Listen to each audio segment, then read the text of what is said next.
absolutely horrible in here. It smells like pee and Fritos.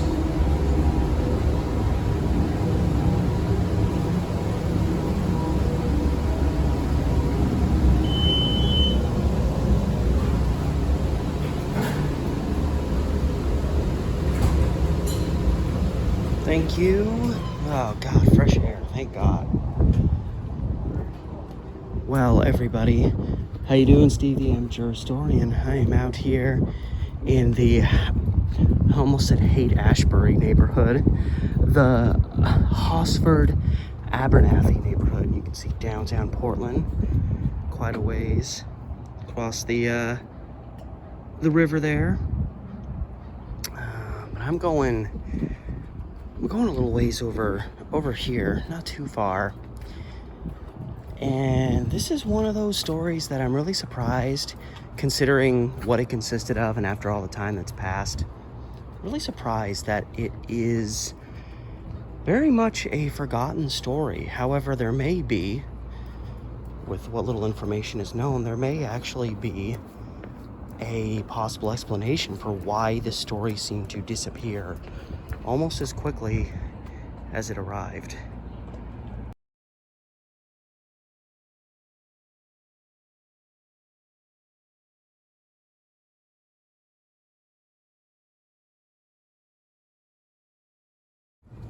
So you never really think it by looking at it, being near the railroad and stuff, but this is actually kind of a cute, cozy little area. There's a lot of cute little houses kind of packed in here amidst the commercialism. This is the general area. In fact, I think just a couple blocks that way was where I did a video about a woman named, God, I can't even remember her name. She's not really worth remembering, but there was a woman who claimed one of her little children had been abducted by an old man. This is back in 1951, and it turned out she actually, they didn't 100% prove it with evidence, but based on the aspects of the story, like, it's pretty clear that she,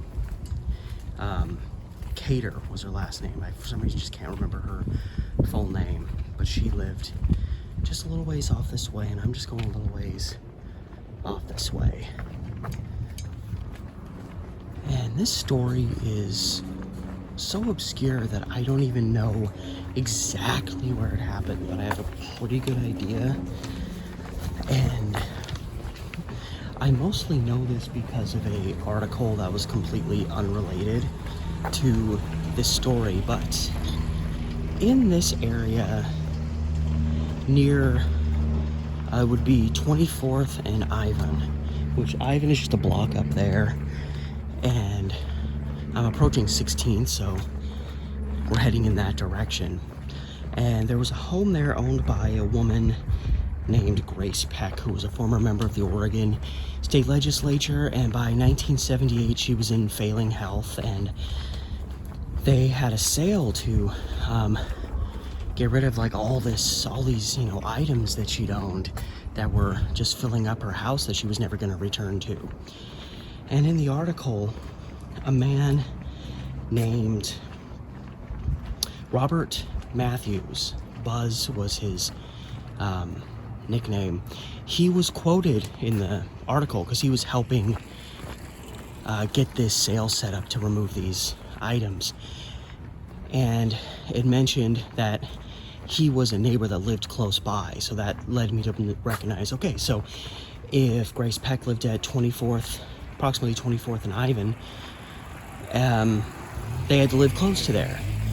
And the only information I've been able to find about where Robert Buzz Matthews lived is that he lived on 23rd.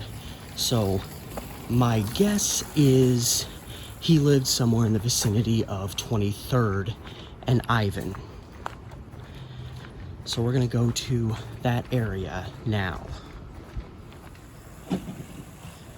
So here we are at, this is 23rd, the crossing street, and Ivan's the next street up. So really close to this general vicinity is where Robert Matthews lived. He was 39 years old in 1978, and he was living with 52-year-old Charles Wing. And Charles also had a nickname. He went by the name of Clay, so Buzz and Clay, and they shared a home along this stretch. Ivan is the crossing street right up here, so we've been really close to here. And Clay and Buzz, as I'll refer to them, they ran an art gallery together, and they were an openly gay couple, which even in 1978, you know, gay liberation's been around for quite a while. People are you know, being given a voice. Laws are changing, but still, to be, even in the late 70s, an openly gay couple was still, you know, I mean, obviously it's never not going to be something that takes a good amount of courage, but in the 70s as opposed to now, it would have been even more difficult. And it's important to also remember, you know, people think of Portland as it's been in the last few decades, but you got to remember, Portland used to be a very conservative city up until really the 70s into the 80s. So it was not the greatest place in the world to be openly gay, but they didn't hide a thing. They ran an art gallery, and they were also activists to a degree. I know Clay in particular, he was part of an organization that tried to fight to change the standards, the situations that a lot of people were living in a lot of prisons. He wanted prison reform, and he was actually part of an organization that fought for that. And he would even, you know, he obviously had a lot of sympathy toward people that had been imprisoned. And it was a lot of info about this I found in a Portland Mercury article that I since am having a really hard time finding again. Fortunately, I took screenshots back then, but he would also provide sanctuary, which I assume means in their home, for ex-cons that had been, now I don't know what the circumstances were of that, like if they were released from prison and they didn't have anywhere to go, he would give them a place to stay for a while, or if maybe somebody was on the run from the police and they were concerned about that person's safety or something like that, maybe they gave them sanctuary. I don't really know all the circumstances to that. And I'm sure they were for reform in many other ways, but that was the primary one that was mentioned. And come June 24th, 1978, at least that's believed to be the date, somebody whose identity we still don't know went into Buzz and Clay's home. Either they let him come in or he forced his way in. We don't know. There's a lot we don't know. And it appears they went in and just shot both of them dead in their home. Clay was shot twice in the shoulder, and it was deemed that he died of hemorrhaging of blood from that injury. And arguably, Buzz had it a little bit worse because he had been shot in the chest and the head, which really kind of inferred that, I mean, it almost seemed like he was the target. The fact that Clay was shot just it was the right shoulder. But the fact that Buzz was hit in the two spots that, like, if you're really trying to make sure you kill someone, you hit him, the head and the chest, it really makes it look like he was more the target. Now, it could be maybe he was the one that was shot first, so he didn't know it was going to happen. He was a standing target, and then Clay saw it, and Clay either tried to run or fight back, and so when he was shot, it was a little bit more chaotic, and that might be why he was only wounded in the shoulder.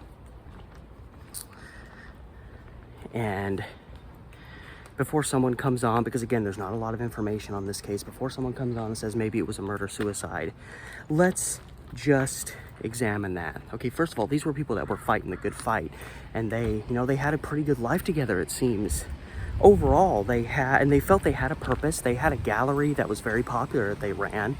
These were not, you know, people that had lost a sense of purpose in their lives. So beyond that, look at the wounds in this situation.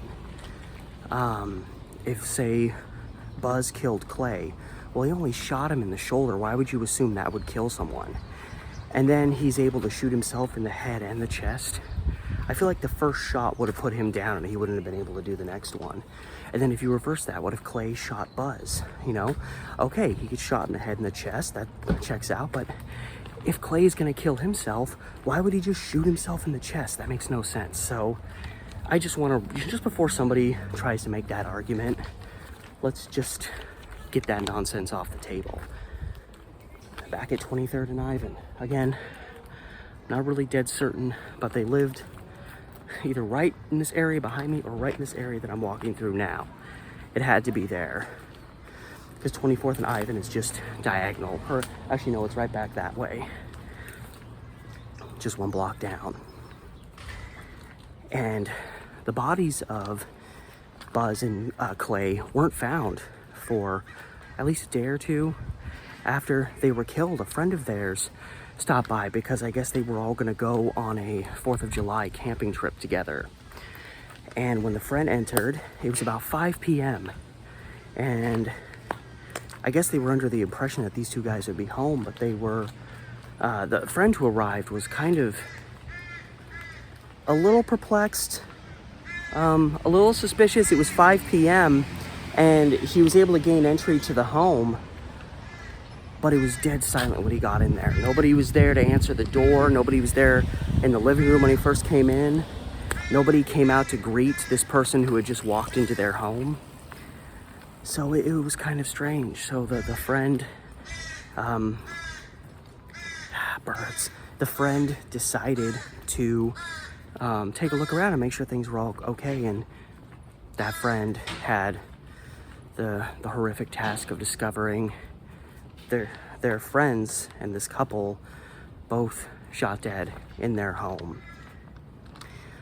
And again, it's very strange, and I'm not trying to say that, like, well, it's a murder of a gay couple, why are more people talking about this? I mean, that is the case, that should be happening. But I'm just saying that I find it very interesting, because that was not a common type of murder to happen, especially in the Portland area, and I'm kind of surprised that it hasn't really been brought back up or revived, because this case just vanished. When I was looking for articles, I found this old Portland Mercury piece, and I found 2 newspaper articles related to the story that were posted right after they were discovered. And pretty much the articles were saying, hey, this murder happened and we don't have any updates for you. That was pretty much all they had to say. And then the articles dried up. And you know, when a case is kind of obscure, one of the things I do is I do a general Google search, and I try to see, like, is this, you know, I'm not finding all the newspaper articles, but is this case really as obscure as it appears? And I did a general Google search using so many different search terms. I mean, I looked them up using just their biological names, using just one of their names, using their biological names with their nicknames that they went by, using just their nicknames, using just their nicknames together, including things like 1978, Portland, murder, and there's nothing. There's absolutely nothing aside from a few items. This case just vanished. It vanished in 1978, and it just doesn't really seem like a whole lot has been done to revive it or to dive back into it again. This is, after all, an unsolved double homicide that didn't really seem to get the attention it not only deserved, but needed. And all of that said, I want to dive into at least a couple possibilities that have been suggested, again, based on the limited information we have. And it is hard to try to disconnect when you're looking into something and separate from the fact that it was a gay couple and saying, you know, maybe the murder wasn't in relation to their sexuality, their relationship. And that probably did at least play a part in it, if we're being honest. But there is the possibility that it may have not been related to it. The fact that, I respect Clay for trying to fight for prison reform and trying to help ex-cons, but when you let ex-cons into your home, that is a dangerous situation. So on the one hand, is it possible that one ex-con that they tried to help was not just one of the bad ones, but one of the worst ones? And they took advantage of Buzz and Clay's good nature and killed them. It seems unlikely. I mean, unless you're gonna steal something, or unless you have some other motive. Whoever they took in may have just been a killer. But the fact that I haven't even really seen much evidence to suggest a motive beyond the fact that they were a gay couple. It doesn't seem like the home was ransacked, so it doesn't seem like robbery was a motive. I never saw anything that suggested any money they had gone missing. So again, it doesn't seem like robbery was the motive. While it has to be considered, assault of a sexual nature was not the motive. So, you start running out of possibilities. But I mean, again, the fact that they brought ex-cons into their home suggests a possibility that, they could have taken in, one time they took in the wrong one, and that may have had something to do with it. Again, it's the late 70s. Portland there's still lots of conservatives here. There's a lot of people really threatened by an ever-changing world. And, when certain people that other people don't like start getting more rights that they're 100% entitled to, but these other people over here don't want to admit it, you can get some violent blowback, especially of a racial variety. Every time there's been some major event involving, someone of a certain nationality, 9/11, a bunch of Middle Eastern people in our country started getting harassed. We've seen, with COVID, we saw a lot of violence towards people of Asian ancestry. That hate can obviously go beyond racism. It can apply to just anybody you don't like, even though who they are has no effect on you. I'll never understand some people. So it could be, they're living in this kind of quiet neighborhood. Since it's Portland, I'm sure this, like most parts of Portland, was predominantly just, middle to lower middle class white people. A lot of them probably didn't like the fact that they had this gay couple living in their neighborhood, that even their art gallery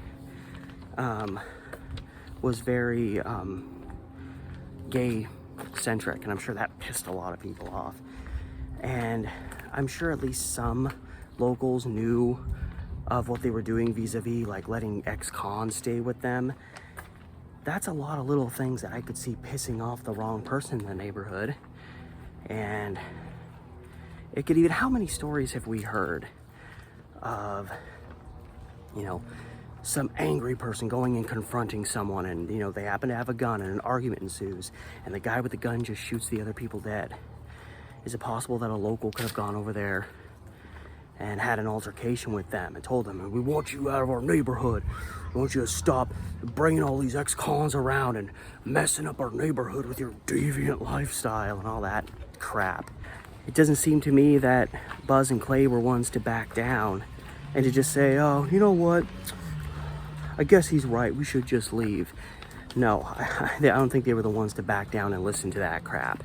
So it's very possible there could have been an altercation, and this degenerate asshole that comes over with a gun shoots them dead at the height of the hostility and leaves, and he manages to blend right back into the neighborhood. And there's like nothing to really suggest their involvement. These are possibilities. However, there is one possibility that I feel is stronger than all of the others. So, Clay, again, was very much an advocate for prison reform and he provided a safe haven for ex-cons. It's exactly the kind of stuff that's gonna piss a police department off. And I mean, come on, let's be honest. Most police officers now and most police officers then, fairly conservative-minded individuals. So I don't really think a lot of people on Portland's police force, especially back in the 70s, which was a very tumultuous time, I don't really think they had a whole lot of sympathy or understanding towards people whose sexuality didn't necessarily happen to match with theirs. So there's that, and you've also got this one guy, and again, I'm sure Buzz was an advocate with him. It's just it more referenced Clay in this dynamic. You combine all those things together, and you've got a couple that the police department is probably not very fond of. And according to the Portland Mercury article I read, apparently just a couple weeks before they were both gunned down, Clay Wing told people he knew that he thought the police were out to get him. He had a genuine concern involving the police. And then suddenly he and Buzz turn up dead in their house. So I feel like there's a definite motive there, but more importantly, why was this case swept under the rug so quick? It barely got discussed, newspapers posted an article or two and then went mum. It seemed like the investigation went nowhere. In fact, it doesn't really seem like there was much of an investigation at all. Even the Portland Mercury article I saw from years later said, yeah, there really wasn't much of an investigation. Could that be because the police didn't want to investigate this? I have very strong suspicions that, and this is not the only story from the 70s, wherein I think one of the reasons it wasn't solved and one of the reasons it was kind of pushed under the rug is because there may have been police involvement. There's another case from 1975 involving a teenager named Zebedee Manning, who was found dead in his home over in North Portland. He apparently shot himself in the head, and yet when he was found, he was laying in the bed with the rifle across his lap and his hands perfectly crossed. Nobody who shoots themselves is going to look like that in the aftermath. And a local detective, who I've actually met once, Don Dupay, who wrote a book about his many years with the Portland Police Department, dedicated a piece to that because that case was just quickly dismissed as a suicide. And he wrote a piece in his book, and he's tried to keep that case alive. And if he hadn't have done it, because he was directly involved in investigating that, and that has very much kept that case alive, and a case that also could have just been completely forgotten. So I'm very suspicious in regards to the police in this case, and I think that would very much explain why this thing was swept under the rug and there was practically no investigation on the matter. It's a double homicide. So can I say for certain that the police department killed this gay couple? No, but I think all things considered, I feel like that's a pretty compelling case, considering multiple details in this matter. And it's always suspicious when a case, especially a double murder case, just gets swept under the rug. It's always suspicious. And again, one of the reasons I can't make that assertion is the evidence isn't quite there. But whatever evidence was there at the time, I kind of have a sneaky suspicion it was probably destroyed a long time ago. If you get what I'm saying. So that is the story as far as we know, because all we really know is how these two men died. And it's really tragic that they're, again, through force from potentially multiple places of power, it is a story that has been completely forgotten. And even to this day, some what, 45 years later, it's still very much lost to time. So even though there wasn't a whole lot of information there, you guys know me.